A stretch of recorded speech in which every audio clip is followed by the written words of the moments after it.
He took a look at Andrew Painter. But because this is the night he's debuting. Oh, yeah. I don't think a lot of people saw what you broke down. You really are a fan of this guy. Yeah, I really like him. And for a big guy, 6'7", he has long legs, long levers.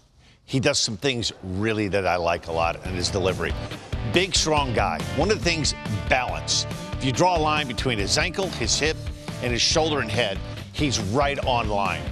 Keeps his head on the target line, which I really like. We so many pitchers, and look at the follow-through, almost like Jacob deGrom, where that hand comes back and touches the left wallet. Great package of pitches. A fastball that can reach triple digits. What I like, too, it has some movement. Really advanced breaking ball. The slider is probably his best secondary pitch. This pitch has really come a long way. It's a big sweeper. This pitch, to me, the changeup, will be the difference between him really being a good big leaguer and a guy that's going to struggle for a little while. So he has a 5-pitch mix that I really like. And what can be so difficult for a big guy like he is controlling your body.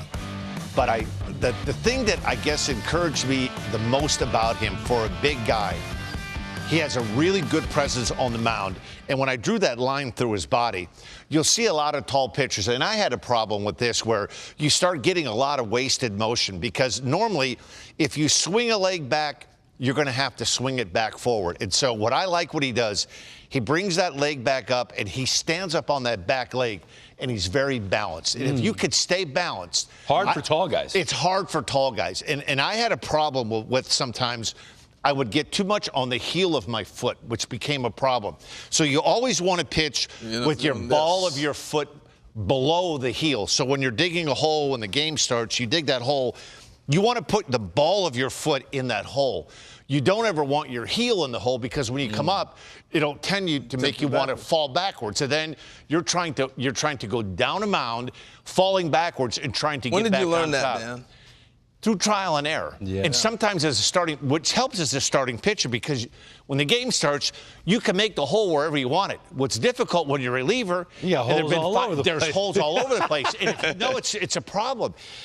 If you like to pitch off of the first base side of the rubber, which I like to do at the beginning of my career, and you had a right-handed starter, and he dug a hole towards the first base side of the rubber. Because he's here like this. Correct. And all of a sudden, you're trying to figure out, you like to put your foot there, but that hole is where your heel goes. Now you have to make an adjustment, say, okay, I have to pitch more off the middle part of the rubber tonight to get my foot. And that's a major adjustment for pitchers, by the way. Oh, it is. Oh, it's a big really deal. Is. But I really like he comes up and he's able to stay nice and posted. He doesn't have anything falling back. He stays there. He stays tall, and he drives right down the mound.